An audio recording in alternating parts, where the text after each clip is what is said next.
All right, you guys. So welcome back to the show. I have a good friend here with me today, Jason Olivea, correct? Last name? It's actually pronounced Olivier like Sir Lawrence, but spelled a Oh, little got it. differently. Yeah. Okay. At the beginning of most of my podcasts, I always talk about how it's impossible for me to pronounce a lot of people's last names. So here we go. Another perfect example of that case. But um, Jason has been like a holistic health practitioner for a long time already. And he actually also worked in the medical industry for a very long time. I think you mentioned like 2 decades, right? Like close to 20 years. Yeah, a little over 20 years. Yeah. So he has like a pretty good um, overall view of how health challenges are tackled like across different fields and platforms of what's available in America these days. And like I mentioned in a couple of other podcasts I've recently done, we'll be talking about, I'll be getting Jason's opinion in general on why uh, just overall like long lasting results or just complete resolution of either symptoms, like for example, like any kind of health challenge or any kind of excessive fat gain challenge, by complete resolution is just it's very low across the board. So it's very low in my opinion from what I have observed in the medical industry. I know in the fitness and the holistic industry, it tends to be fairly low as well. So like as a simple example, you typically see a lot of people lose a lot of weight, but then 2 to 3 years later, 80 to 90% of them are back to exactly where they started, if not heavier than ever before. So yeah, I wanted to kind of dive into like a few different topics with Jason, get his opinions on it, and just kind of see where we go from there. That's good. So let's start with your career in the medical industry and working in the hospital, and then kind of just go from there. Sure. Thanks, Eugene. So most of my time was spent in pediatric hospitals and academic medical centers across the country. Spent most of my time consulting. As a senior consultant, I would work with surgeons, physicians, scientists, researchers, nurses, and most of my work was around systems engineering, systems thinking, around the science of high reliability and high reliability industries, and applying such as nuclear power, aviation, even forest firefighting. And so taking those principles and that they've learned through the science of high reliability to apply them into the healthcare setting so that we would deliver the right medication at the right dose, at the right frequency, et cetera, along with the leadership that is necessary in order to support a safe and effective culture within a hospital setting. So I'd work with teams and design those systems to think about from a system standpoint, as well as from an organizational culture standpoint, to achieve those said outcomes that they were looking to achieve. Then that also led into administrative roles where I was formerly in leadership roles within hospitals, guiding and directing a lot around quality improvement science methods, around the leadership methods and high reliability science concepts. So that was where bulk of my work has been the last, and then also the last piece is around accreditation. So there's a joint commission. It's an accrediting body in the United States, well, globally, but in particular, they do most of their work here in the States around accrediting entities in regards to the quality and effectiveness of our supposed healthcare system. Gotcha. Okay. Well, can you kind of describe your I guess your day-to-day tasks that you did at the hospital and stuff of that sort? Sure. So, well, there were team meetings naturally. There was also visiting. For example, I did a project in the neonatal intensive care unit. So I would spend maybe half a day, what they call the NICU, neonatal intensive care unit. And so what I would do is I would walk a mile, so to speak, metaphorically, in the shoes of the bedside team, the physician, the nurse, the respiratory therapist, etc.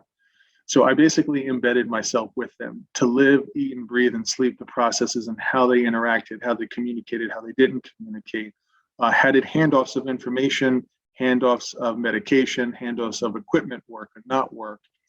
how orders were prescribed, how the pharmacist down at the basement would organize fill, validate that it is correct, and get the medication up in a timely manner. So I would observe all of those processes and systems, and I would track and trace that. I would design data collection systems. I would then aggregate and then segment the data in a way that could be understood about variation and process variation and individual performance variation issues. I would facilitate team meetings to say, okay, our current process looks like this, and our goals are to achieve that. So how do we take this data and how do we redesign our processes in order to get the intended outcomes that we say that we want? And then we would redesign, and I would facilitate team meetings to redesign those processes. And then we would take that redesign process, we would put it into real life application on a small scale and begin testing that with one patient on one day.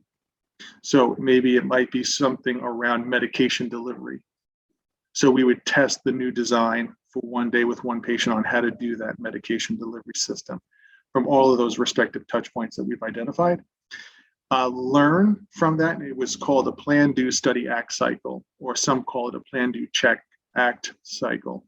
And it was a way to systematically and with the scientific method test different ideas around how to design our processes to account for all the variables that people interact with. So there's people variables, there's process variables, there's a lot of different other language that I could use. But in the simple terms, just understanding people and process and how we interact so that we can identify where does the variation occur.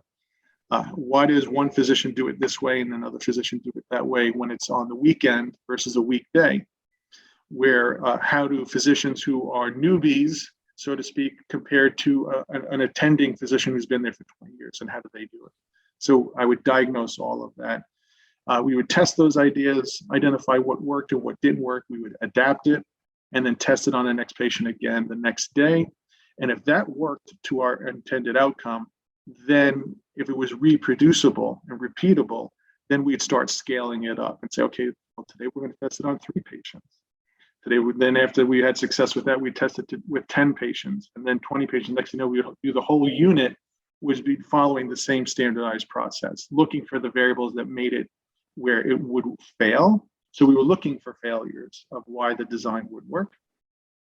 And then from there, once we identified all the variables and we accepted a certain level of reliability, we would implement it, operationalize it into that unit. And then if it was applicable, I would help spread that across the whole system, the whole hospital, and do that systematically, just like I've outlined. So make a long story short, that was a large part of my day and how I tried to think about systems thinking. That's one part. The other part of it was one-to-one executive coaching sessions with the unit leaders, the leaders meaning the head nurse and the head physician, and do a lot of executive coaching with them around how do they lead for change and how are they embodying change agent concepts and principles that would reinforce the culture that was necessary to ensure the processes that we were designing would be followed and executed as intended, or as the new system was intended to function. So two-pronged approach. Gotcha. Are most of the people like coming into the hospitals there because of, like say like car accidents, for example, or some kind of emergency situation like that? Or are they coming in, or are the bulk of the people coming into the hospital due to like poor like lifestyle choices or poor nutritional choices? Like, do you know the statistics on that? I don't know the statistics on that. I could share with you that we would address pediatric issues across the whole board. So car accidents, trauma, you name it. We had a trauma unit. We had a helicopter that would go to sites and et cetera, that would triage those things. It was a full-blown medical center. So we had a typical emergency room from injuries and acute illnesses and viruses and stuff like that, along with asthma issues and can't breathe. Then you have a lot of inpatients with chronic disease issues, such as asthma. That was definitely more lifestyle driven. And then we had a lot of specialty services. So kids who are dealing with cancer, which we could say is lifestyle, yes, and acute kidney injuries. We had all kinds of different things where there would be organ replacements. So really high specialty issues, and things such as, kids who were born without a bowel. And so how do we reconstruct that, and et cetera. So the high-end specialty, kind of general pediatric hospital setting where we took on everyone and everything, if anything. And then you had, the acute trauma issues, et cetera, as well. Gotcha. Well, what kind of, you're there for a very long time. What kind of made you want to pivot and try basically almost the complete opposite of the medical approach, like holistic lifestyle coaching? Well, my philosophy is that typically there's something that stirs within our hearts and minds about something that's poking us. And so for me, that was my personal journey. Worked long hours, wasn't eating well. My weight was elevated. Night sweats, taking 3 to 4 hour naps on Saturday and Sunday to recover from my burnout, using coffee as a stimulant. And I would say I was normal. My behaviors were really super normal. And my dad was getting older and getting more sick. I saw the writing on the wall in regards to how many medications he was on and taking. And then I just, I don't know, I had a moment. I swung my feet on the other side of the bed and I just said, if I keep on this pathway, I'm going to end up like my dad. That was the poke that I gave myself. And do I really want that? And what ways can I avoid that? So that just led my own journey to health. I happened to have, my chiropractor was a fan of Paul Chek and had his book, How to Eat, Move, and Be Healthy, on the coffee table. I would read it. We had a local Czech practitioner that I connected with. And next thing you know, I started getting into holistic health just little by little. So I just changed my diet and I just would add one new thing. And next thing you know, it just became a massive domino effect. It's all of those medical symptoms that I just shared with you went away. I had more energy than I know what to do with. I didn't have coffee. I didn't have night sweats. I didn't need the sleep. And I felt really good. And then that shift was dramatic for me. And I went from like 310 pounds down to 220 over the course of a year. And it became more of an embedded lifestyle for me. And then retrospectively, then I couldn't help but notice everyone around me and the gap that created, even with working with hospital executives and GI docs and top neurologists in the country, et cetera. And next thing you know, they were still drinking Coca-Colas, still eating, processed foods, et cetera. And then I just figured, there's got to be more to this thing called health. A lot of executives that I was working with were burnt out, were fried. There's a lot of research around physician burnout and the hours that they are involved in, as well as with nurses. And there's a lot of stress, psychological stress, a lot of pressure on different fronts.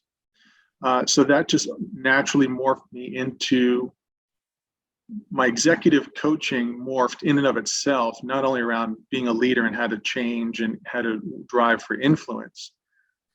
It started incorporating concepts of how are you showing up for yourself so that you can lead in a way that represents yourself with integrity, with where you want to embody health and wellness. And those are a lot of good and fun, challenging conversations, I think. That ultimately led into me getting more and more into part-time holistic health coaching. And then it just ultimately became a very natural waxing and weaning of the health coaching versus getting more, less and less, so to speak, out of the hospital setting. Yeah, I've noticed, like, for example, I had an epiphany moment like you as well upon graduating from college, actually. I think I tried to stay in college as long as I could. So it took me like 5 or 6 years to graduate. But eventually they're like, you got to go, man. So I was like, oh, shoot, Right. They're like, you're totally out of classes and you're done, And Right. I'm like, damn, got to face the real world now. But yeah, I was just kind of like you. I was basically coaching like super part-time through college. I was looking just to have like a job like I actually enjoyed, but had like very flexible hours so I could devote myself to like athletics and study, which are two things like I really enjoyed doing. And towards the end of college, it was like at the tail end of 2009, the huge mortgage collapse. Mhm. Like everyone was like losing their jobs and afraid of like they're losing their houses or whatever, or savings plan, and just afraid of just grabbing at any job opportunity they can get. But the one thing I learned from just doing coaching like very part-time throughout college is I got to work with people that are like 35, 40, 45, 50 that took like the corporate route of one way or another, of like really long hours, a lot of social politics you got to deal with, a lot of like nauseating bureaucracy, et cetera, et cetera. And I saw kind of like what being in that environment for a long period of time can do to your mental and physical health. And I thought like, man, also like those kind of hours, like how am I going to be able to get all my workouts in, sleep adequately, get all my stretching in, take care of my continued education, have a family relationship as well, have like a romantic relationship as well. I'm like, dude, you're not going to be able to do like any of this stuff that's required to be like a healthy, well-functioning individual. And I told my friends a lot of when I was graduating, I'm like, oh, I'm going to just go work on my own. I'm just going to work like 3 days a week, like 3.5 days a week, because I feel like that's what's needed to be able to have enough time to do like continued education, to work out. And they all thought like I was like super crazy or stupid. They're like, no, man, that's not how life works. It's like you got to get a job and everyone is doing this, you know what I mean? And then work these long hours. Like you kind of hinted at, it's like normalized. It's Mhm. almost what's a good phrase? It's almost kind of like you brag about at one point how many hours you work, and if it's like the philosophy of, I got this line from Jerry Kuykendall, one of the Czech guys we did the book club with him.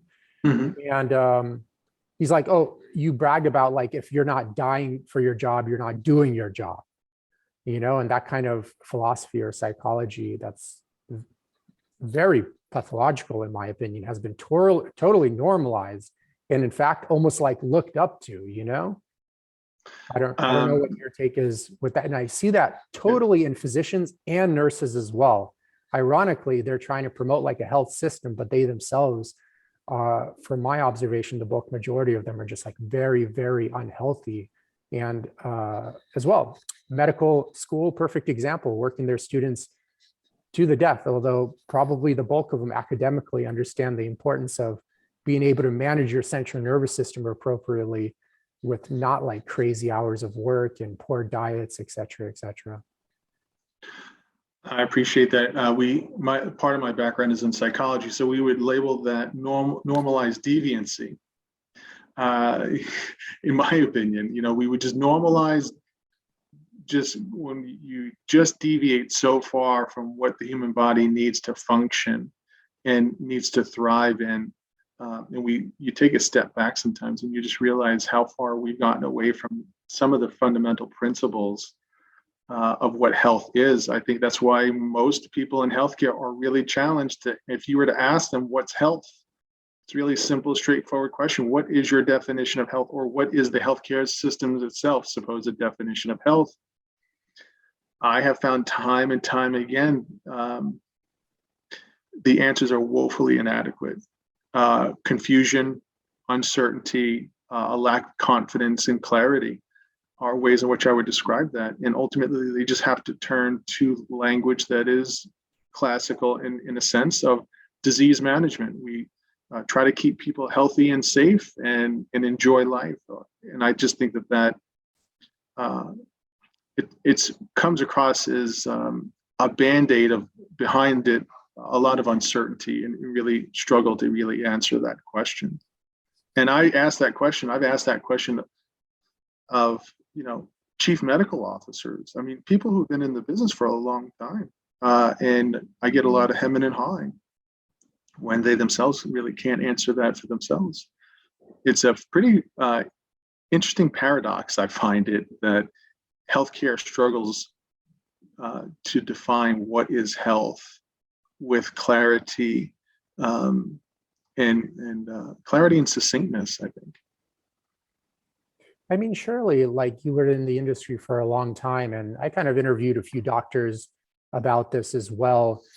I mean, they're very smart people, and surely they know like it's in the bulk majority of cases, I mean, it's just not right. Like, first of all, a person comes to you and they kind of see you as a credible health figure. You know, most people perceive um, medical doctors as the one-stop shop for anything, you know, anything health related. And they come to you, and I mean, a lot of times they get like a 10, 15-minute assessment, maybe.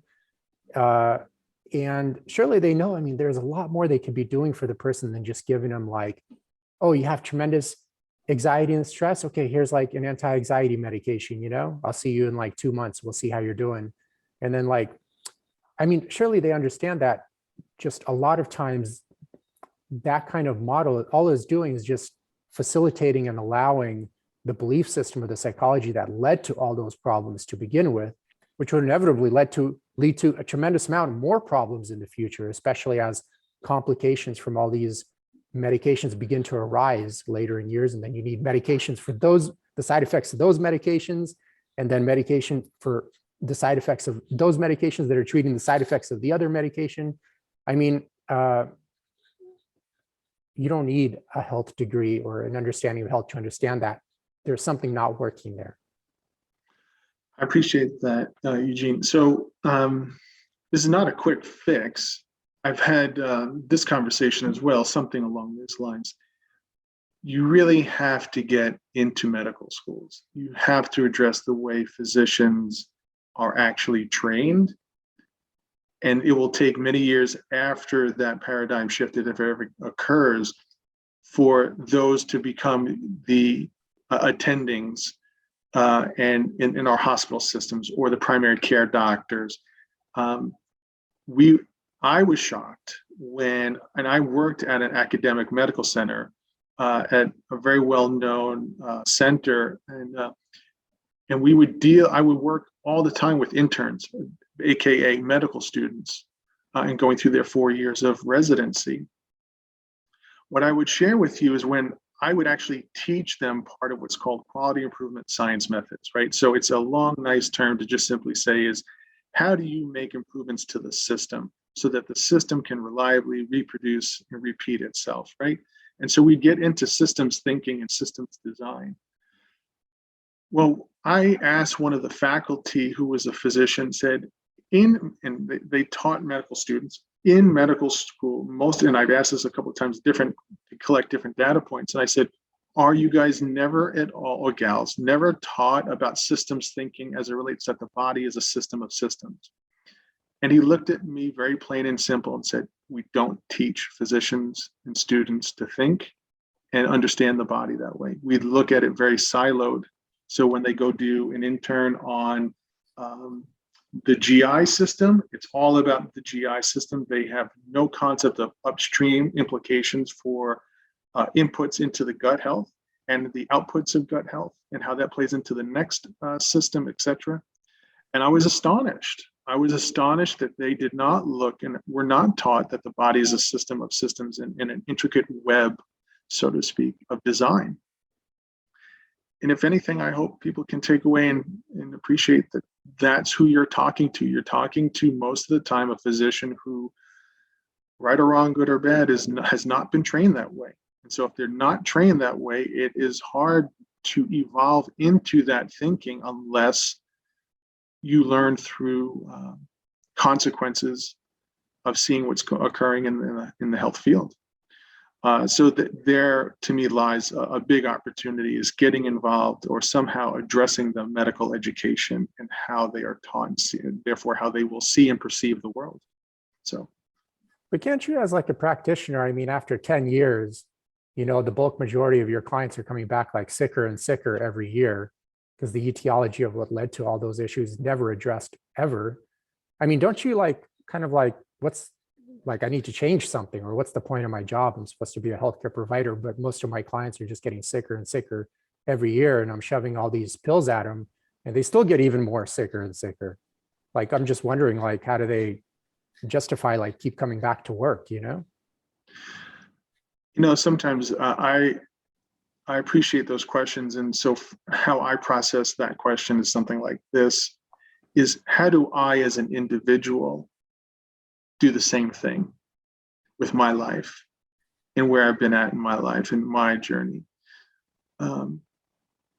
And sometimes I can honestly say is while walking a mile in their shoes, I have my blind spots too. And I think if I just do a minor tweak to something that I've been trained to do or thought to do as the quote gold standard, inherent within that brings forth certain blinders and blind spots that are inherent in the system. So in high reliability science, there's a principle that we teach. It's called reluctance to simplify. And it just simply means that high reliability industries do really well with not simplifying answers to problems and solutions. And if anyone sees something put forth as an easy solution, relatively speaking, there's an immediate inherent challenge to say it can't be that simple. What other ways are we blind to what the issues really are? And they really get good as an industry at asking and looking for blind spots. And the identification of blind spots is something that is actually celebrated, which is an inverse of what happens a lot of times is the more that you're resilient and you do workarounds and you create more and more workarounds, you're considered a resilient employee, when in fact you're just creating more and more variation into the system that eventually will compound over time. So I use this reluctance to simplify is because ultimately physicians are taught not to utilize that principle as a default. And so they get into a kind of a myopic perspective at times about what is, again, back to that question, what is health? And it's around disease management, and the working assumptions that we take on inherently bring with them certain blind spots that we don't even know that we're blind to.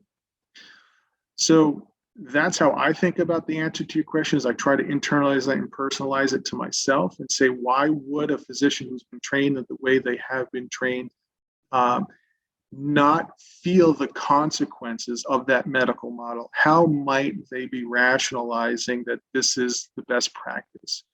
How might they want to avoid considering and looking under the rock or leaning into the pain of feeling uncomfortable? Because quite frankly, Eugene, I've spent a lot of time with physicians and nurses, and they do get upset with not being able to help somebody. I mean, they have a big rescuer, in my experience, archetype. They want to, they see everyone as victims and I want to rescue. And I would project, if they were to see themselves as not being able to embody their rescuer archetype, that brings with them a lot of pain and a lot of suffering. Then they're going to suffer over other people's suffering. And then it feels very, I would suspect, overwhelming. And I just draw some of those conclusions from first, my own experiences with life and consequences, and in my experience of having conversations with healthcare providers who I think have and feel like have good intent, but may not have the ingredients to bake a really good cake, or that there might be other ingredients in which I could look at life and consider how to understand what's going on in the human body, and what alternatives could I explore and consider. So those are some things I throw out there for consideration. Well, that brings me to the next question. I do have like a great friend. I actually look up to him a tremendous amount, like super, super smart guy. I've known him since high school, and he became like an emergency room physician, ER or whatever they call it. I don't know the exact titles.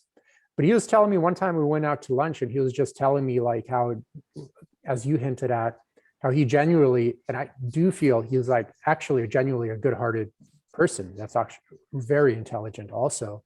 But he feels like as he got employed, especially by the hospital, just the way that he was kind of forced to practice, he didn't actually like too much. So he said he has like a myriad of rooms. He doesn't even know the patients. Oftentimes he goes off the number of the room to remember. He doesn't even know their names. You got to like be there like 5-10 minutes on to the next room, et cetera, et cetera. And I do feel like one of the problems is, and you know about this way more than I do, is the fact that you kind of have basically the insurance companies telling the healthcare providers how to practice. And oftentimes the insurance companies are like a business run by businessmen that don't know like anything about health and wellness, basically. And they're basically telling these experts that went to school for like a decade plus, oftentimes do continued education as well, like how to practice. And whenever I did ask this to a few doctors, I'm like, well, why are you having them telling you how to practice? Because a lot of times, like on some forums online, I would be like, well, you need to spend like a solid 2 to 3 hours upon first meeting a patient to really know their situation, their limitations, like what they're actually struggling with, to come up with a comprehensive plan to get them from A to B. And oftentimes, if they have like even a lot more pathologies of random, it might take longer. So they're like, well, good luck doing that in like 10 to 15 minutes. Like I would get that reply from a lot of doctors, He's like, oh, try to diagnose all that in 10 to 15 minutes. I'm like, I wouldn't even try, because it's not doing the client any justice by doing that. And they come to you out of desperation to find a solution to their health problem, whatever that may be. And they kind of, for one vantage point or another, do see that health provider as like a savior, the answer to their solution. And the least you can do is spend, like a decent amount of time upon first meeting the person to really get to know them. And any kind of expert health practitioner like Paul Chek, you mentioned, Stuart McGill, always emphasize, like even McGill, he specializes in just the lower back. And he says to thoroughly understand what's going on just with low back pathologies, it takes roughly 2 to 3 hours of a thorough assessment. It's just that little area. And they don't have an answer, They're like, well, that's just the way it is. They kind of fall back to that, And I'm like, well, why are you letting these business guys tell you like what to do or how to practice, And they're like, they just don't have an answer. They literally most always just stop talking at that point. I don't know what your take is on that. Yeah, it's multifactorial, right? It's the medical schools, it's the insurance companies. It is, to some degree, the commercialization of medication and the medical model from these pharmaceutical companies. More equals more profitability. So everyone, to some degree, is incentivized to do the wrong thing rather than to do the right thing. And I say those terms right and wrong relative. I would also say it does highlight, though, Eugene, for me, is that, yes, do healthcare professionals need to design a system that allows for proper intake and triage and diagnosis and offer root solutions to root causes? Absolutely. I would also suggest that the human being, the patient, typically does not want to take responsibility for their actions. And so it is, yes, is there an onus on the healthcare system to make itself more available to do the things that you've just mentioned? Absolutely. And yet there's also a really big disconnect with health responsibility and health autonomy. That is definitely a gap. So I'll give you one quick story that highlights this. I still have my contacts from the hospital systems. So one in particular hospital in the Midwest, their vision was something, let's just say, is to be the embodiment of child health. Well, if you look at their cafeteria, their version of a cafeteria, it is pizza, processed foods, you name it, right? So they took an intention and gutted the cafeteria and made it their version, which I would say, relatively speaking, was very healthy. And next thing you know, their patient and family satisfaction scores went down.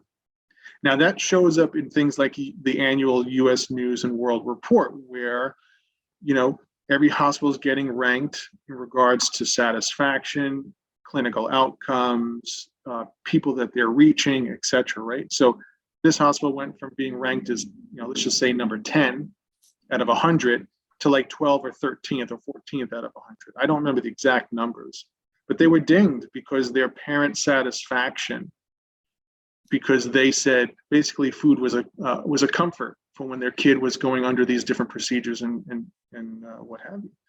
And so next thing you know, because of the implications of that, they reintroduced those foods again, those comfort foods. And next thing you know, the scores went back to where they were.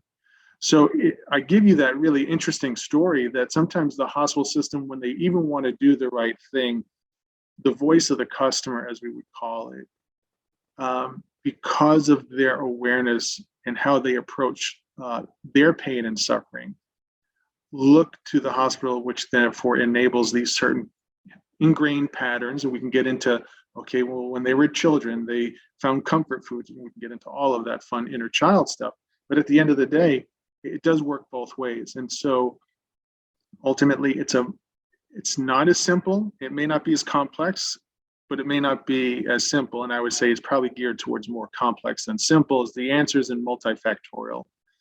So I would just throw that out there. Some interesting examples to consider as well. Yeah, definitely. I mean, with any relationship, you always have to have two or more people, you know how it goes.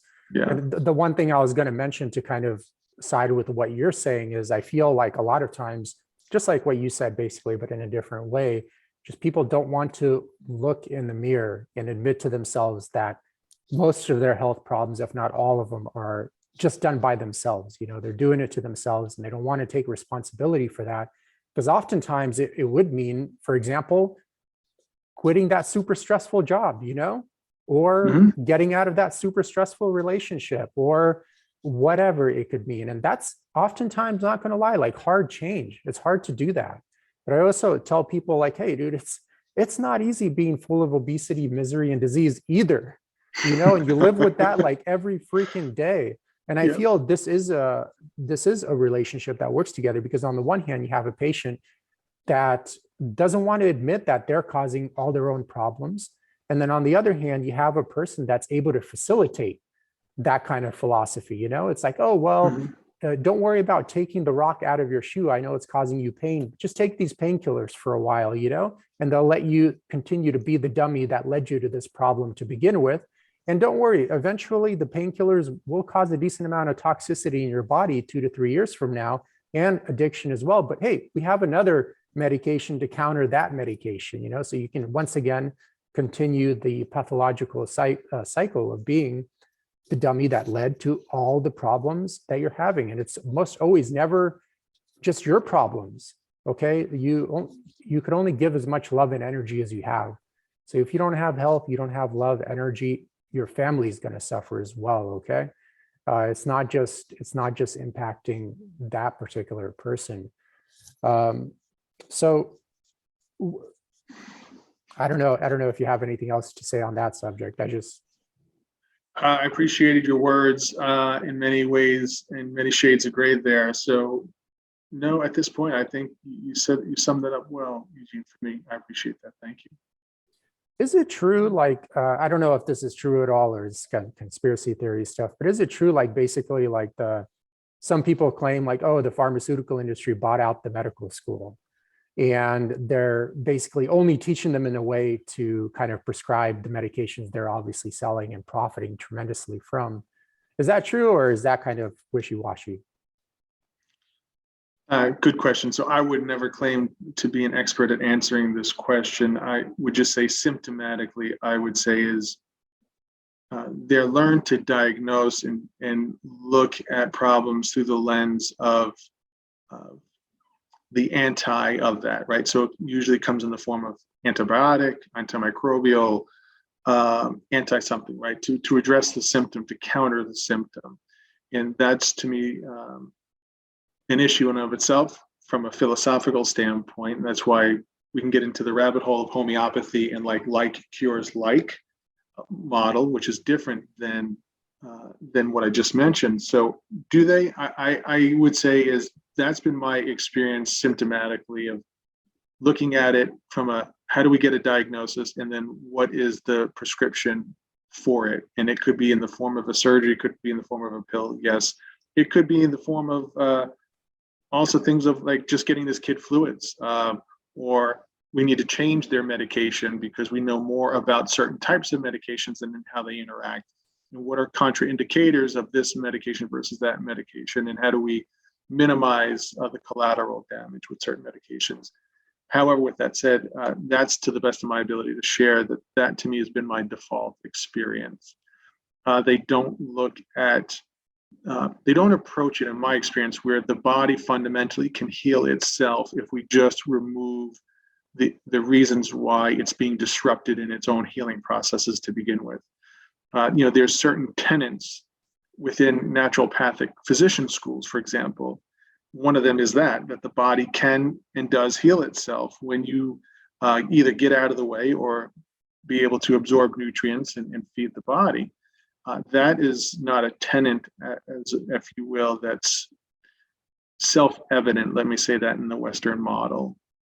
So those are the things I can share about those experiences. What's your take on, I don't even know what happened with the whole Obamacare universal healthcare thing. I didn't keep up with it, but I always had kind of like first and foremost, like literally you don't have to even read a study, or the many metabolic studies on PubMed.gov that show like basically 9 out of 10 Americans these days are metabolically unhealthy. You could also just through observational study go outside literally anywhere today, and 9 out of 10 people you run into anywhere are basically full of obesity, disease, mental and physical pain to some clinical level. Mm-hmm. And I just don't get, like, they've been relying on symptom management for a lot of these illnesses for so long, and it's just getting worse and worse. So I really don't understand the implication or the need for a universal healthcare program that once again just fuels this symptom management kind of approach to health issues. I think like if they just took like a small fraction of the money that universal healthcare would cost, which isn't producing great results, it's just kind of throwing very harmful drugs, and that's what they are. They're drugs. A lot of people kind of mask it and say it's medicine and this and that sort, but it's basically a drug at problems. And it's like, man, you can take like a small fraction of that money and just reinvest it in basically re-educating kids like elementary through high school, maybe even through college. I don't think the college part is necessary, but just like I mentioned to you, just educating them on not even mastery, not even expert level, but just a general understanding of what you would cover in IMS 1 or HLC 1 at the Czech Institute, for example. It doesn't have to be at the Czech Institute. What I'm saying is, like, if you teach kids, nonviolent forms of communication, the importance of identifying your core values and living true to them, using movement as medicine, what organic food is, or biodynamic food and factory farm food. So at least they know, and they can make their decision based on like what they need at that time in their life.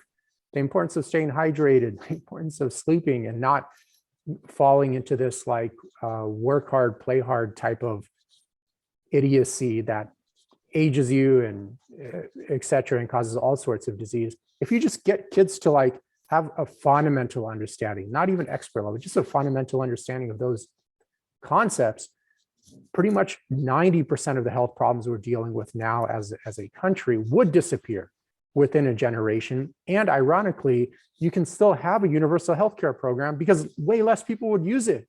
They would use it in case of an emergency, like a real emergency, like a car accident or whatever. Sometimes life is random, and the medical industry does really excel in emergency situations. I'm not taking that away from them. I feel that's where they really stand out. But I don't know your take on that. It just seems like the obvious solution that's way less costly and actually would benefit people way more. Thanks, Eugene. So what comes up for me in this moment is that in order to do something like that, in a sense, we would need to wake up. We would have to be willing to consider that what we're doing fundamentally is either wrong or misguided, whatever word works. It's pathological. Okay, I can dance that with word the works. pathological. Okay, Okay, sounds good. And as a result of that, there's a lot of shame and fear that comes with acknowledging our model is not generating the outcomes we need to.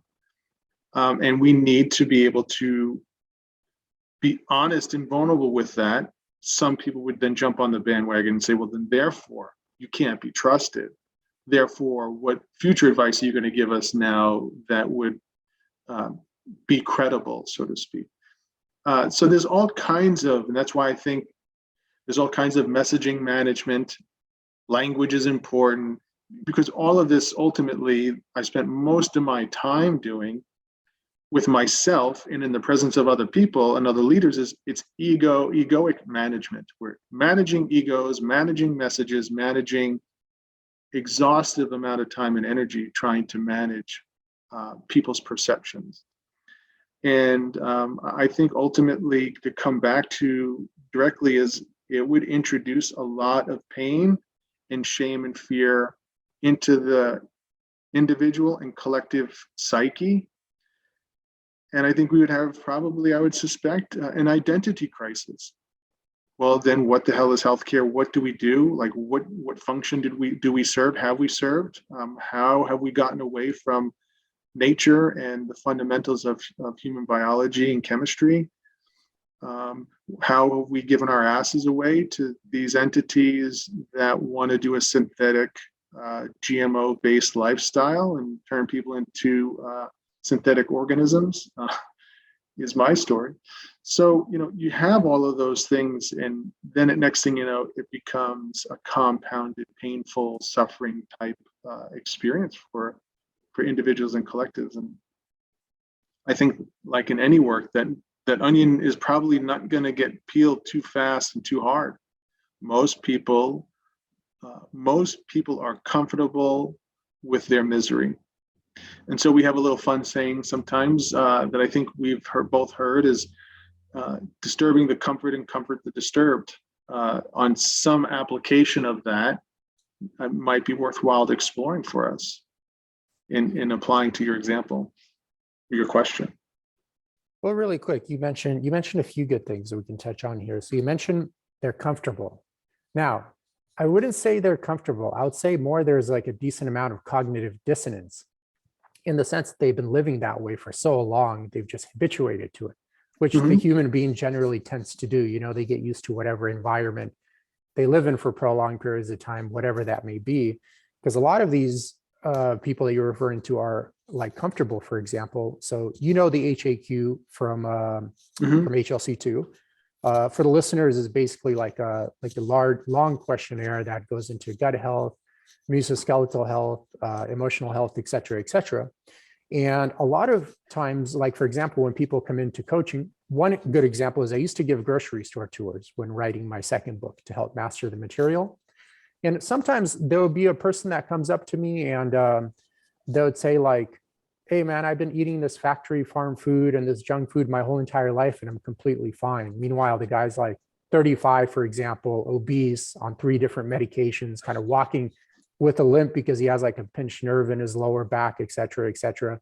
He doesn't even comprehend the amount of like pathology and misery he's living in. He genuinely actually said he's fine. It's not like he's make believe or whatever. And then when you have a lot of these people that come in for coaching, they're like, I'm eating healthy, I feel healthy, and they take the HAQ and they're like in the red in like literally almost every section. And it's like, dude, it's so to get back to your point, I don't know if they're like comfortable or there's like a decent amount of disconnect because they genuinely just don't know how to get out of that level of misery. And to justify that, they've just normalized it, and that's what, in a sense, one of the things that actually keeps them in that cycle of misery over and over and over again. And then they teach their kids to be the same exact way. Thanks, Eugene, on that. For me, I would say is we are comfortable with our discomfort. We're comfortable with the pain.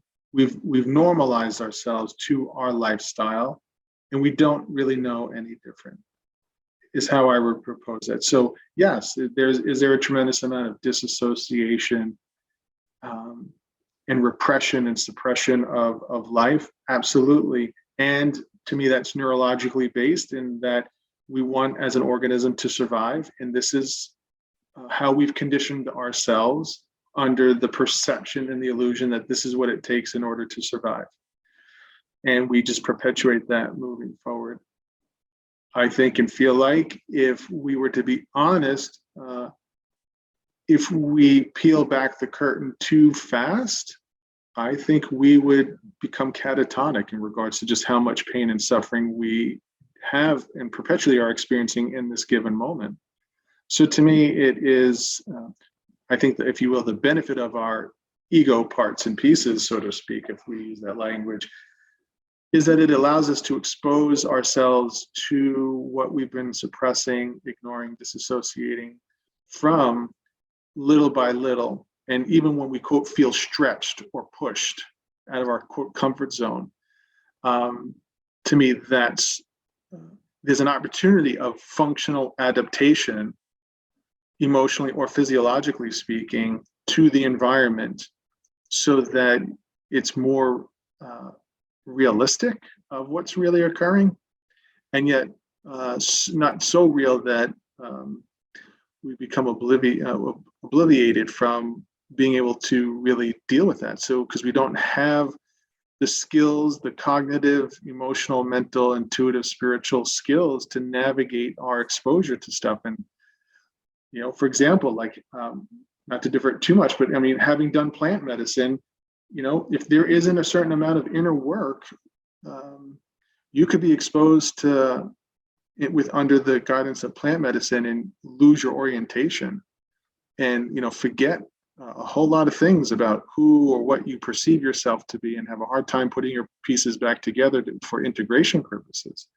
So I think there's a, as they say, there's a pro and a con to all of the things in which we're experiencing. And I would offer that, you know, maybe it would be helpful to incrementally continue to shine the light or reflect the mirror that allow people to be challenged with their label of, oh, I'm comfortable. Like you said with that example, that guy being 35 and I feel fine and I'm on 3 medications. I would say symptomatically, you're probably right. They're not in touch with what the body is really telling them, because they would probably be overwhelmed and may not have the skills to manage what might really be going on. Hi everyone, thanks for tuning into the podcast. I'm curious, have you ever been confused by the labels in the grocery store? In Yevgeny's book, he demystifies the difference between caged, cage-free, free-range, and pasture-raised meats. He also covers how to avoid GMOs, source high-quality water, fish, supplements, and other related topics. It's a beautifully illustrated, non-technical read that comes with a comprehensive video series and other extended learning materials. Jump on Amazon and check out the book titled Anti-Factory Farm Shopping Guide by Eugene Trufkin. Now let's dive back into the podcast. Yeah. Well, what's your take on, well, I have like a few things too. Like, I don't know if I have an issue with a lot of people, and occasionally this is most definitely the case, but it's like so rare. I have an issue with a lot of people doing the whole scapegoat, like, oh, it's my genetics to have like anxiety, or my genetics to be very overweight, or, you know, my genetics ABC, whatever. And I feel like, sure, genetics lays the foundation, but you have to have environmental triggers to kind of give rise to those genetic issues, you know? Like, first, I mean, any one of these topics is like a podcast in and of itself. I'm just going to go over it briefly. And of course, I'm going to miss a lot of points here.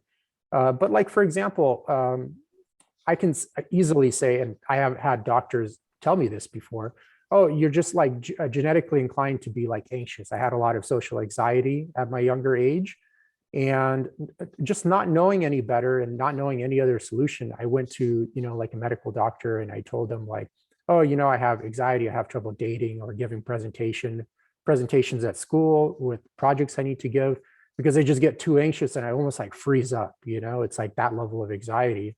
And he's like, oh, just take this medication, you know? And I didn't know any better, but already like I kind of knew on the back of my head that that's not the right approach. You know what I mean? Like, I knew there was something wrong with it. I just didn't quite know what. So I didn't take it. And the path I took was very difficult, but I spent years taking like improv classes, acting classes to overcome like stage fright, I forced myself to get into like corporate health lectures, which were like almost deathly frightening in the beginning, where like my back was like completely drenched after like a single 30-minute presentation. But then after a few years of doing that, like I've totally overcome like the social anxiety, you know, and I don't know where I would even be if in a myriad of other things. I learned how to manage my central nervous system better, how to eat better, et cetera, a lot of other issues. But I just don't know like where I would have ended up if I would have just took that anti-anxiety medication, because I wouldn't have ever developed the social skills necessary, et cetera, et cetera. So. Yeah.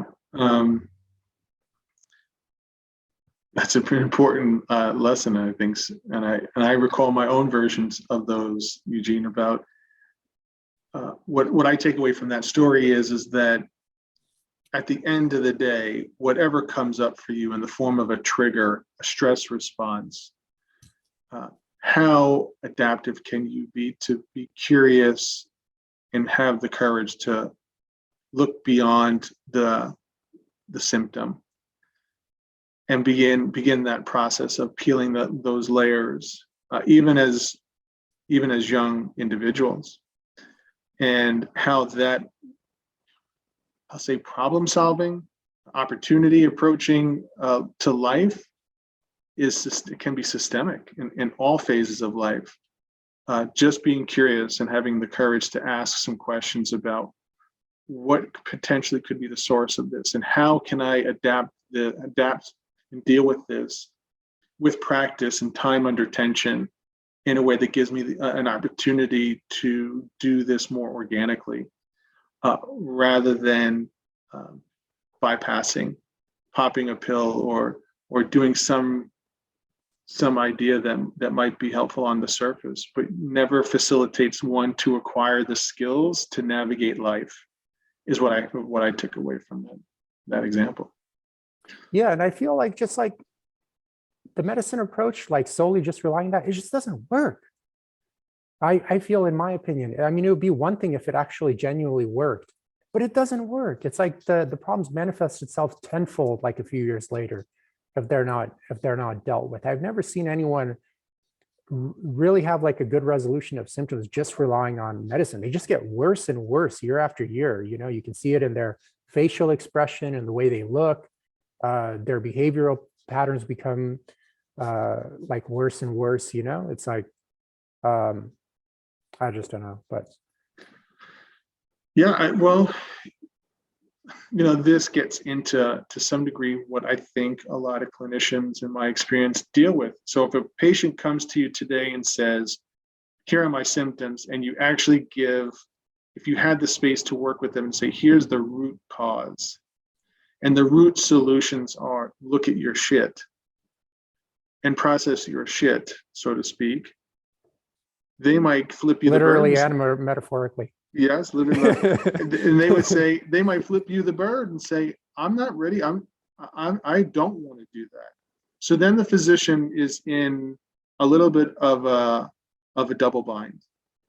What now do I do with this patient who's not willing to explore themselves and deal with things at the root cause? Now, they can do informed consent and say, I can give you this pill to suppress those symptoms. And I'm going to explain as thoroughly as I can that is masking, that's not a solution, and it's going to cause more downstream implications, and you're going to get worse. They may still choose that option.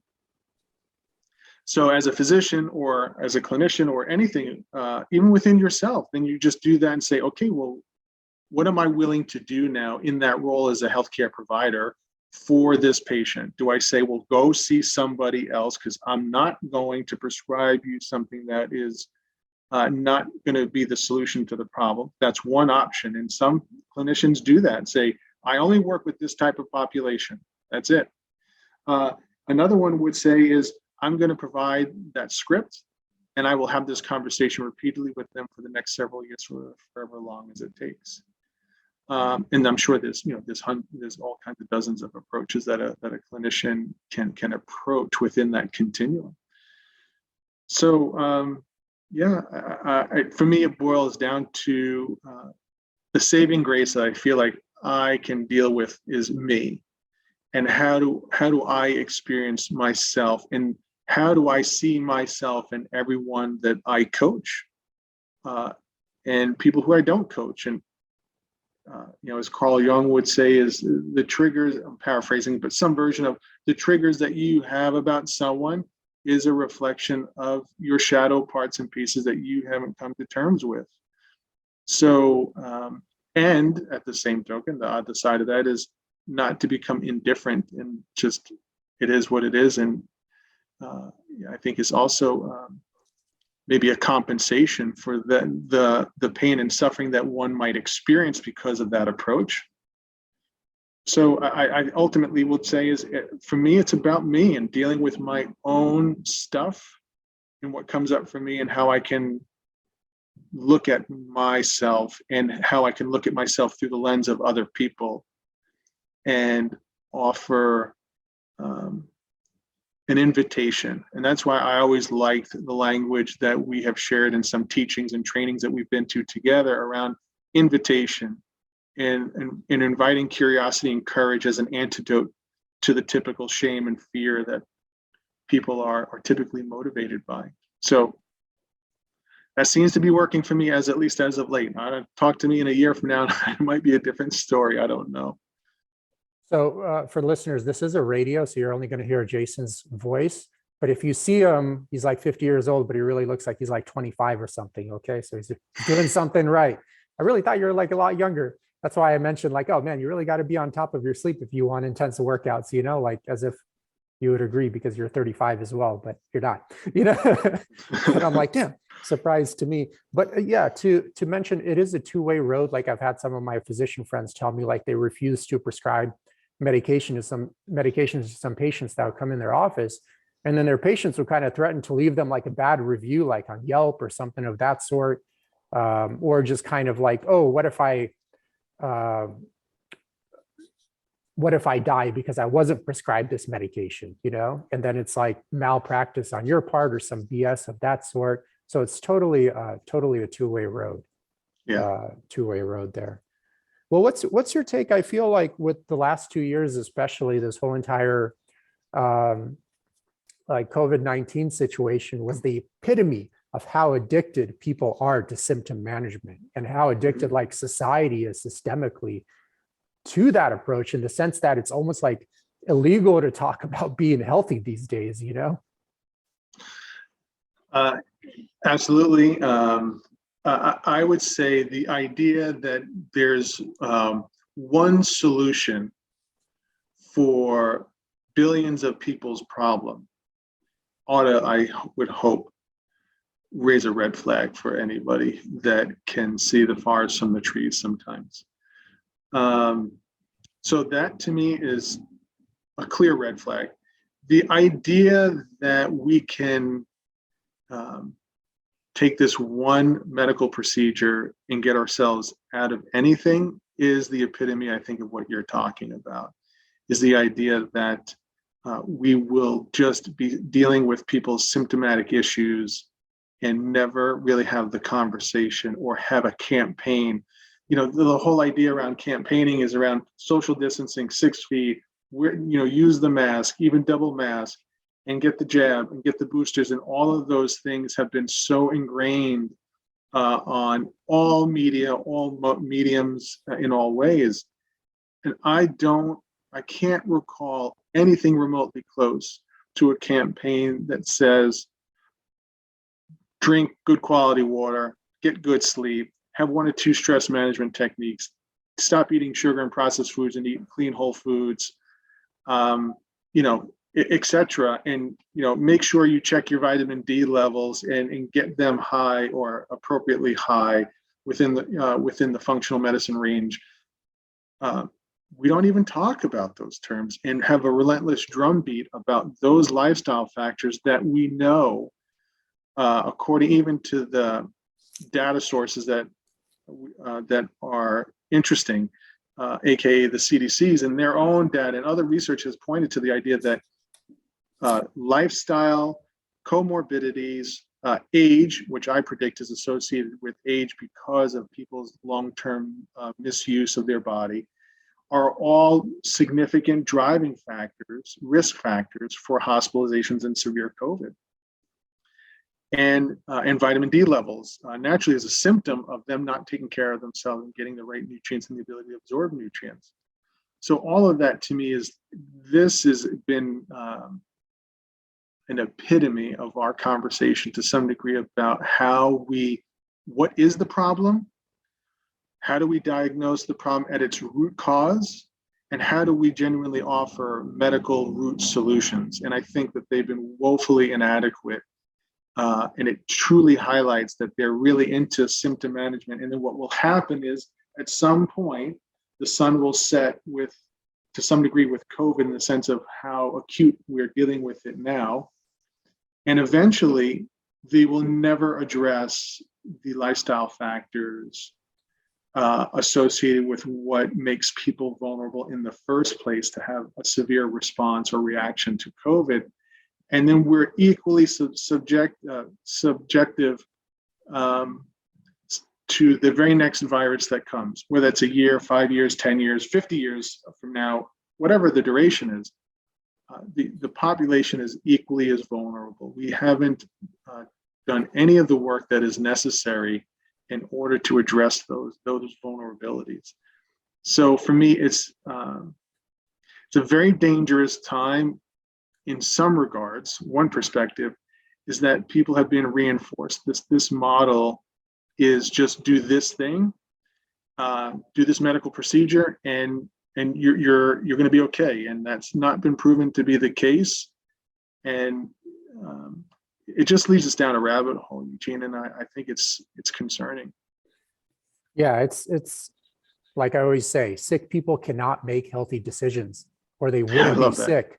And first and foremost, before anyone says literally anything about, I hear some people like, oh, I've known some healthy people that got COVID and ended up in the hospital. No, you don't know any healthy people, because if you look up metabolic studies in the US, you'll see that 9 out of 10 Americans aren't even metabolically healthy. Even if they're skinny, just because you're skinny doesn't mean literally anything.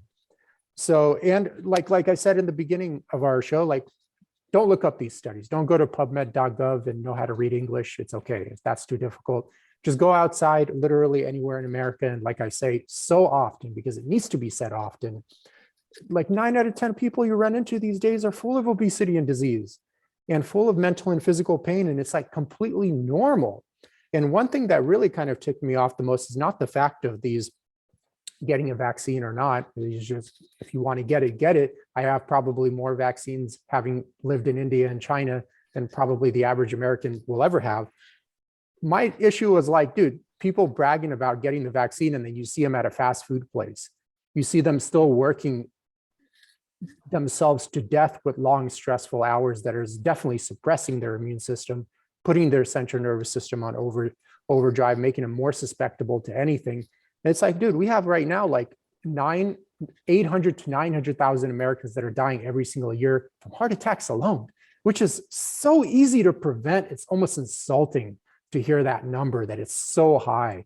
And it's sometimes comical for me to run into how many nurses and doctors I've run into that are on high blood pressure medication. I'm like, dude, this is so easy to manage. That's like the elementary entry level of what health is, you know? And if you can't tackle it at that elementary beginner level, like what the hell, like what's going on, you know? What's going on? And it's like, dude, like 50 to 60% of people will develop cancer in their lifetime in the US, and half of those will die from it. But no one's worried about that. No one's worried about having 60% chance of catching cancer because of poor lifestyle and nutritional choices. Now, there are certain cases where it's genetics, but those are rare compared to the overwhelming amount of cases that happen because of poor lifestyle and just poor management of the human mind and body throughout the lifetime. And they're not worried about 60% there, but they're worried about a 0.00001% chance of getting hospitalized for COVID, you know? And it's become like a national emergency. Where was the emergency before all this, you know? The financial cost, and like you mentioned and hinted at, dude, this COVID vaccine will stop you from possibly having complications that require hospitalization from COVID alone, and possibly some of its variants. But it will not stop you from being vulnerable to the next virus, which will 100% happen at some point, because hello, that's like evolution 101. That's Sure. like what's been going on in the human race since day one. And just remember, for all those people that think we're invincible or something, there have been 29 plus human species that were around at one point, and now there's only one. Okay, so everyone comes and goes in the human race, especially the Homo sapiens are very, very new, only around 200,000 years old, which is a very young species, considering the planet has been around for about 4.5 billion years, and then the universe much, much longer than that. And it's like, dude, this COVID vaccine, it was just protect you from one minuscule thing. You can die from like a myriad of other things, and you will die from a myriad of other things if you continue to be part of this 9 out of 10 metabolically unhealthy crowd.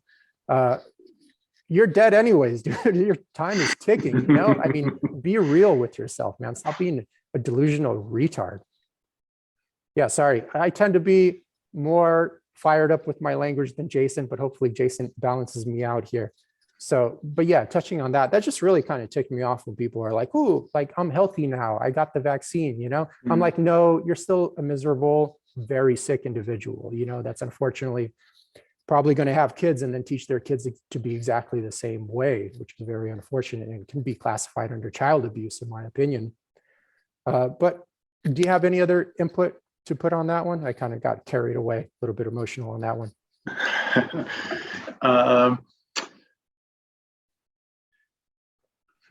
You know, I just going to invite to piggyback on what you were saying, Eugene, in the sense of inviting people to challenge one's own personal narrative and the narrative of others, to really sit with that and really ask oneself is, how can I take this personalized as well as collective pain and reevaluate self and reevaluate the cultural norms that I live within and under, etc., and use it as an opportunity for inventory.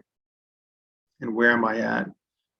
How can I see where I am contributing to my own pain and suffering in a way that I can start doing something about it, in a way that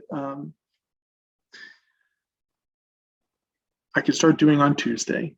What can you used to use this phrase when I was consulting and working with a lot of clinicians and a lot of leaders. What can you start doing by Tuesday that would be different than you are doing as a result of this conversation or because of this presentation or this training? And so that's where I would leave it is, what can you take from this conversation for yourself? Can you just start drinking more starting on Tuesday, metaphorically, or literally tomorrow's Tuesday, I guess, whenever this gets released. But at the end of the day, I think that it's those simple things. And then wherever there is any form of resistance, explore that. Just consider that versus being dismissive of it and assume that they're wrong and I'm right. So that's what I would say about that. Well, what's your take? I kind of like feel, I was kind of raised for a short period by my grandma on an off-grid, like biodynamic farm in Ukraine. And I feel like she died at like 84 or 86, I forgot exactly, with literally only going to the hospital like a single time for her whole life. And that's when she gave birth to my mom. And she was genuinely like just very happy. I'd still go visit her often to Ukraine and stuff of that sort, even when I moved over here. So I was kind of thinking like a lot of times it's like, man, I feel like just almost living in society, especially how society is today, it's like you almost start at like a B grade. And if you just mess up a little bit in terms of your health, if you just mess up a little bit, you quickly plummet into this like a C, D, or F. You know what I mean? It's just very hard to like optimize. I feel like it's very hard to optimize your mental and physical health living in society altogether, as compared to living closer to how the human biological system has evolved to live. You know, like for example, 10,000 years ago, before domestication of crops and animals happen. I mean, you're just like running around in a forest all day, for example, let's say in Europe, for instance. You have a lot of downtime, you're drinking like fresh water, eating basically just wild game, wild fish, and the occasional seasonal crops you would run into, the wild crops, et cetera, et cetera. And like, look, they didn't have like a 401k plan. They didn't have a medical insurance program. They didn't have like a life guru, a health coach, personal trainer. And they're like jacked, like freaking all the time. They can hunt mammoths with like, they don't even have rifles, with just like sticks. And if you take out child mortality, I mean, they lived until like, 50, 60, 70 years old, actually thriving and in full health. Now you have like 20-year-olds, 30-year-olds just like completely falling apart. And with all this advanced medicine and advanced understanding of nutrition and this and that. And I'm like, dude, like something's not working. I don't care how much research is coming out on this. I think eventually what's going to happen is like, hey, the human body has evolved to live this way. And if you just don't live this way, like glitches will happen, and that's it. I don't know why they need to keep doing so many studies on nutrition and physiology. I'm like, dude, like it's obvious what needs to be done already. You just need to do it. I don't know how else to say it. I mean, Jesus, Mm-hmm. Yeah, I mean, at the end of the day, I think we might be in the generation that can choose. Do I want to go live off the grid? And I would say, or do I want to live on the grid and do everything I can to maximize my biology and chemistry, my physiology, within that paradox. There lies one of two paths. Maybe there's more. I would probably say the next generation or so. I don't know what living off the grid means. I mean, there's going to be Wi-Fi. There's already Wi-Fi all over the place. So I don't know how you get away from it. So the question then becomes is inviting people to reconcile it. How do I want to spend my life? Can I somehow figure out how do I live as close to nature with the way society is designed a self-current state as much as I can? Or do I engage in it and manage it and do as many quote biohacks as possible in order to manage being in the system and being plugged in? And I think that ultimately is for everyone to consider. But for me, what comes up when you were talking, Eugene, is in part is that's how they lived back then, but that's not how we're living now. So how do we make it practical, and how do we make it so that we can try to best navigate ourselves to be as functional and, as you have been advocating for, as metabolically sound as possible, to live a life in a way that serves us or works for us in a way that we feel comfortable with. And I think that's the challenge I would invite everyone to consider. I don't even know if a lot of people think, do I want to live off the grid, or whatever that means for them. That might mean, Monday through Friday, I'm in the matrix, and on the weekends I'm out, and I do my thing on the weekends or somewhere in between. So, can people consider even these concepts? And if they do, what are the implications for each one of us? And then collectively, what might that look like? Well, I haven't quite, outside of basically getting a taste of it in terms of getting, living with my grandma way back in the day. I have been taking steps actually with the girlfriend to move kind of like what I refer to as like, quote unquote, like semi off grid. Now, I haven't fully done it yet, but I am actually taking serious steps in doing it in the sense that, we finished like a 40-hour like rifle certification course. I'm starting with a hunting mentor like mid-March.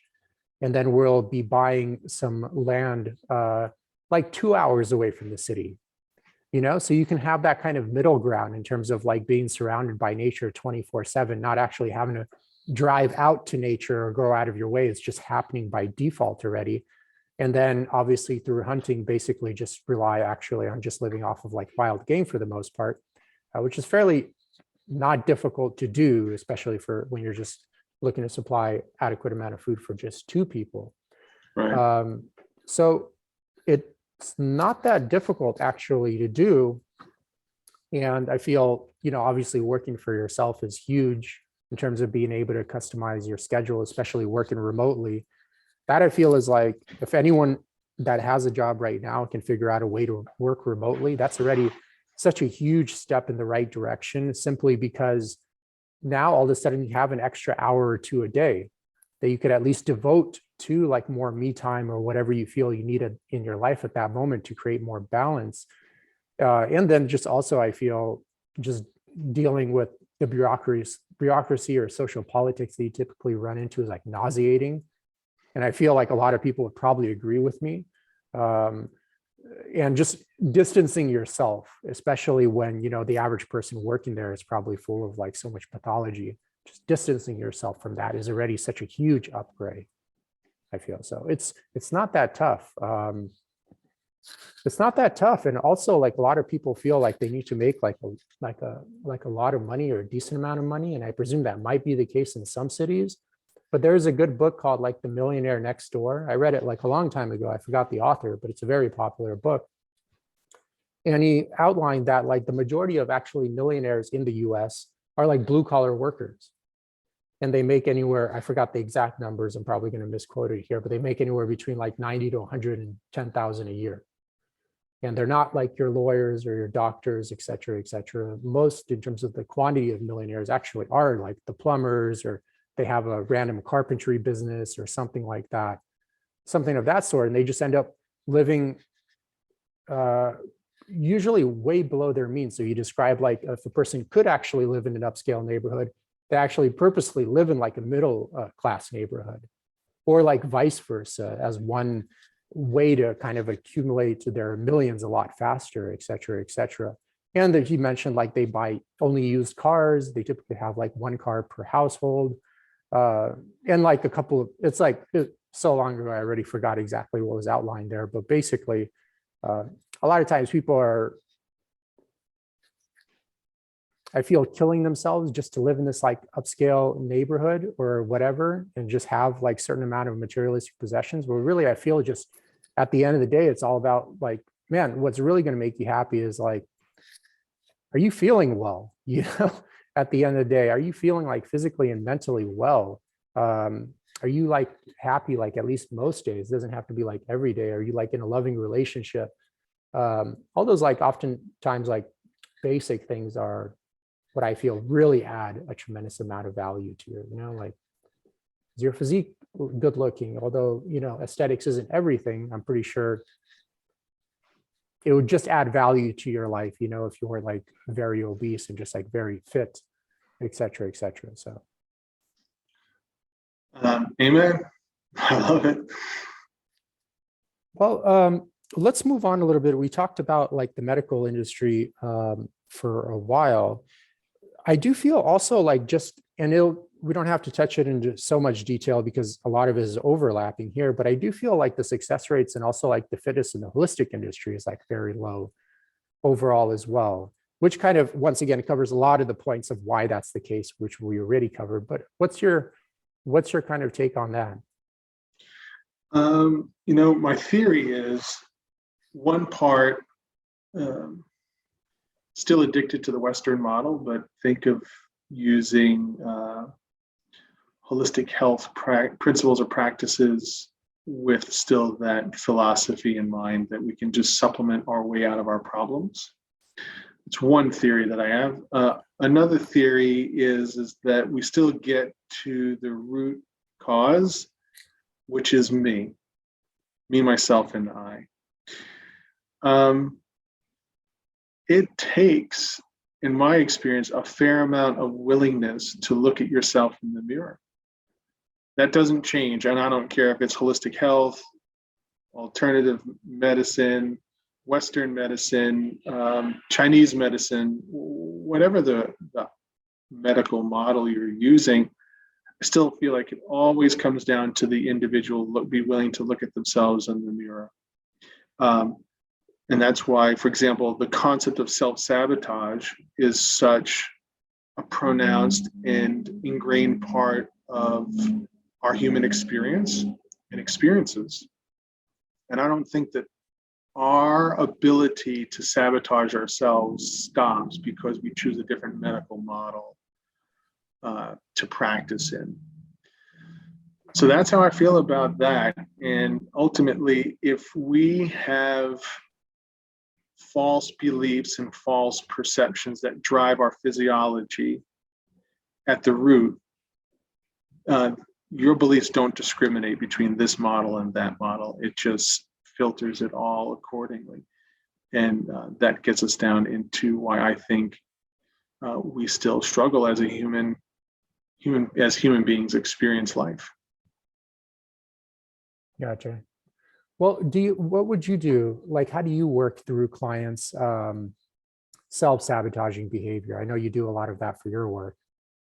Yeah. So, well, one of the things that I do is I use a personality assessment.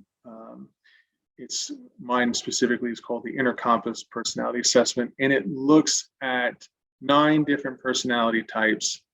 And from that, I can then identify with the client their false core or their primary false belief system that they have about themselves, and that their false, the primary belief that is rooted in shame and that is also rooted in fear.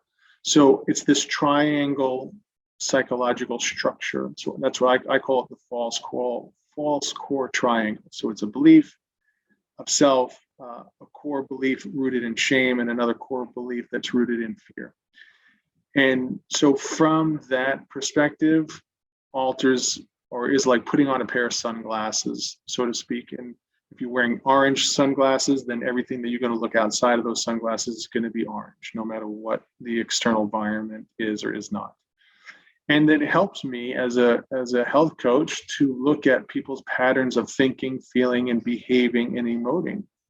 And from that, it helps me invite the client to see exactly how they self-sabotage, like very surgical-like. So for me, my triangle is that I am imperfect, and I have the shame of being bad and the fear of making mistakes. So one of the questions that I've asked myself or asked my clients that I've worked with is very simply, if I could see and experience life beyond that triangle view and never have to do anything to, quote, improve myself as a compensation for that, how do I feel in the body? And what I've experienced with myself and others is it brings up typically an immediate existential crisis question. Well, I've only known myself as an improver because I'm trying to improve everything around me, myself and others and in the community, as a compensation, because deep down I see the world as imperfect. And yet when I'm inviting myself and others to take off those glasses, it's almost like it's like trying to have a newborn baby trying to walk the first time. It feels confused, discombobulated, uncertain, and feels like uncharted territory. I mean, those patterns are so ingrained. And so when I talk with clients about self-sabotage, really because those patterns are so ingrained that if it doesn't have an outlet to see the world that way, it will unconsciously you will find a way to look at the world that way. And therefore you will create situations and environmental factors that, quote, you will need to improve it. So that's how I, for example, will self-sabotage myself, is the need to always find something wrong because of my bias of imperfections, which then compels me to fix it. So if I don't have anything to fix, I'm in a painful conundrum. And rather than sitting and being able to experience that and go through a process of experiencing that and transmuting those experiences, one is left without the skill to navigate that. The next thing you know, they will disassociate from that pain and re-merge with that need to improve. And then they'll undermine themselves and try to do something that says, I need to make an improvement. Now, whether that's weight, and it shows up in all kinds of ways. Relationships, I change one relationship for another because it's not perfect. It can deal with weight loss. If I'm not the ultimate Arnold Schwarzenegger physique, then I find perfections, then I'm on the wrong diet. Next thing I got to get on another diet, or I got to work out that much harder. It is the inability to rest in knowing who and what a person is beyond their personality that people then engage this process of self-sabotage. That's kind of a lot of the work that I do with clients. But that personality assessment helps me and helps the client, helps themselves understand the facade or the illusion of who they think they are so that they can feel safe. And so for me, coaching is helping them peel those onions and layer, like an onion, peel the layers to see who they've mistaken themselves to be rather than who they are. So it's a fun little navigation, fun little diving into, so to speak. I was always wondering, it always kind of, like when, let's say a person comes to you, they're already like 30 or 40 years old. I mean, they have like so many layer upon layer upon layer upon layer upon layer of like social programming. Mm-hmm. It's like you have trouble distinguishing what's real and fake because they all look all the same. You know what I mean? Is it at all possible to, I forgot exactly what Walensky referred to it as, but to really, at the end of the day, get to know yourself before all this, who you actually were before all the social programming took place? Or is like damage control like the only damage control the only option, basically, you know?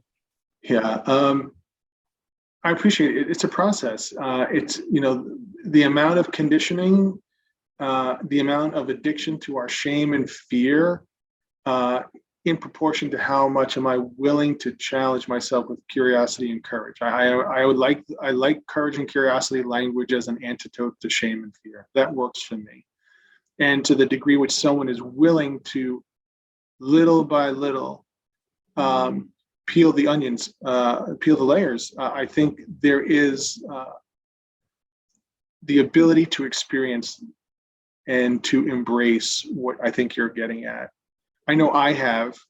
What I think the challenge is that we still at times will merge with an aged regressed part of ourselves, or we're still feeling in this fight or flight mode, and we easily go back to our old pattern. So at the end of the day, it is the unlearning of those conditionings. And because some of us have been doing it for 30, 40, 15, 50 years, the same process that got us there for 50 years is going to be, to some degree, an undoing. And it may take maybe as much, if not less. I don't know. I have not said, here's the cycle time that it takes to resolve completely at the root of it. What I can say is that having and experiencing the peace prior to personality that you're alluding to, I think is very much present and in the present moment as we speak, as an opportunity. If people can willing to de-identify or disrobe from the illusion of their beliefs and their ideas and their perceptions. So there are a lot of exercises, spiritual, mental, emotional, whatever you want to call it, that you can do to introduce or begin to rewire yourself to experience yourself in different ways, rather than the hard conditioning that you always see yourself, i.e. through the lens of that false core triangle that I referred to, the putting on those orange glasses. It does afford you an opportunity to take those glasses off and see, if you will, all the other colors of life. And I think over time, it's to me, it's no different than when you go to the gym. When you go to the gym and you work out and you're introduced to a new movement pattern that you've never ever done before, it's quite neurologically challenging. You look like a weeble wobble. You're trying to cue a client up with 10 different cues. They're trying to listen to one cue. They fix the one cue. They relax on the other cue that you just told them about. And it's almost like you're keeping the plates from spinning. But as you keep on instructing them, they keep on practicing and doing the time under tension, and they may look like hell. But eventually, I think the most important thing is, are they resilient and willing to have a willingness with courage and curiosity to keep coming back to the gym and keep on practicing that exercise? And eventually their neurological system will just be habituated and take over. And now no longer are the plates spinning weeble wobbly. Maybe they're spinning and they're 50% more sharp and clean. And there's less stability issues, and they don't have a naked spine, and their transverse abdominis is engaged, the pelvic floor is engaged, etc. And then you just keep at it. And the next thing you know, you ask them to do that exercise 6 months later, and next thing you know, they look fairly functional with it. So to me, it's the same process. I think just as much as getting up every day and engaging life with certain lifestyle factors, I have found it, at least for me, if you consider it as being a lifestyle factor of doing certain exercises and approaching life with a philosophy and a mental approach, but that's not just a philosophical woo-woo stuff, but actually practical exercises that you can do that allows you to relax you from your conditioning. I think that allows for the deconditioning and allows one to experience life, I will say, holistically, whatever that might mean for the listener. But it gives them a broader perspective to see the world through a floodlight versus a flashlight. Well, one last thing I want, just from your personal experience, do you find like if they continue to stay in the same environment as they come to get coaching from you, I guess the process or progression is made very, very difficult? Because I just presume if they continue to stay in the same environment that kind of led to a lot of the issues, they're just getting reinforced more and more by that environment, and they're only seeing you like 2 hours a week versus working 10 hours a week in that environment. I presume like if you do have in my honest opinion, if you do have like a serious health issue, like I think it would be ideal in my opinion to just basically completely switch your environment that kind of most likely gave rise to that issue. And obviously you want to change the belief system that led you to perceive that it's acceptable to be in that environment to begin with, obviously, but it's like trying to get someone off drugs, but they're living in the neighborhood where all their friends are using drugs, you know? It's like, come on, that's not going to happen, you know? Yes, I would say it's not probable, maybe. And maybe they do have an environment that's very supportive. And I've experienced where one partner is trying to, let's just say, eat more of a paleo lifestyle. And the other still wants to eat Fruity Pebbles and Cheerios and Wonder Bread. So can that lead into some cognitive and emotional dissonance for both? Absolutely. And what I've found that over time, if I think of myself, is it's incremental. You can't take on everything and just all of a sudden move to 2 hours south or north, wherever you live right now, and just live off the grid. So to me, it is an unwinding. Like you take off the winter coat, then you take the sweater off, then you take your shirt off, you take your t-shirt off, etc. And I have found that life takes care of itself. It just evolves if you're willing to lean into life and what comes up, the pros, the benefits, and the painful disrobing of how we are attached to what we wear as a metaphor. And that ultimately life offers these different paths to take, and little by little, you shed those things.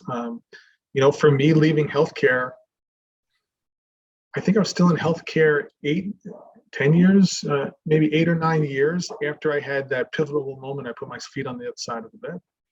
And I knew from that point forward, within 6 to 12 months, I lost all the weight. I was totally on point.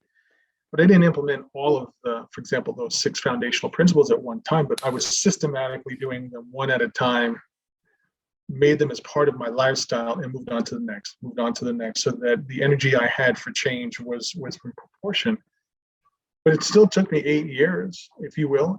If I thought consciously that my goal is to get out of healthcare, the healthcare system, and be my own holistic health coach, it still took me 8 years to get out of that profession.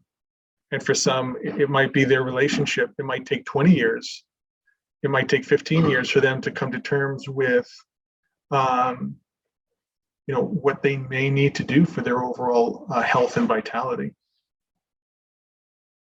Gotcha. Yeah. Yeah, that is important to mention, that it often does take quite a while. Although I've known many people that just boom, bailed out of nowhere. Yes. I think Jerry Kuykendall was a good example of that, you know. I would love that. I apologize. Go ahead. Yeah, and I would say I'm really curious about people who rip the Band-Aid off and ask what was the last 5 to 10 years before they ripped the Band-Aid off, and what appears to be just jumping off the deep end in that moment. What was the groundwork that was done up until that point? I get really curious about. And is there things such as spontaneous healing and spontaneous just taking action? Absolutely. I can totally appreciate that as well. Yeah.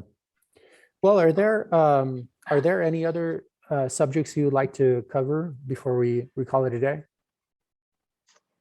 No, I feel pretty complete.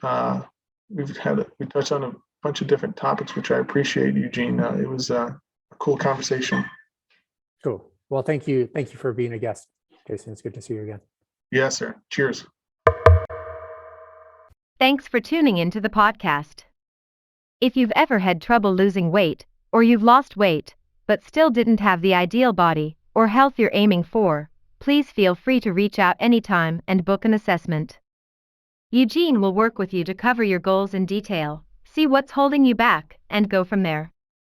In the meantime, feel free to check out the countless testimonials on Eugene's website in the link below.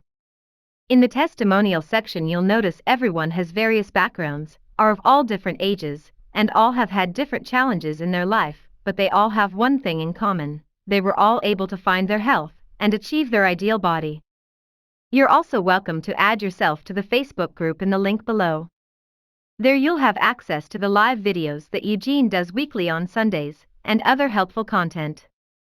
Thank you again for tuning in.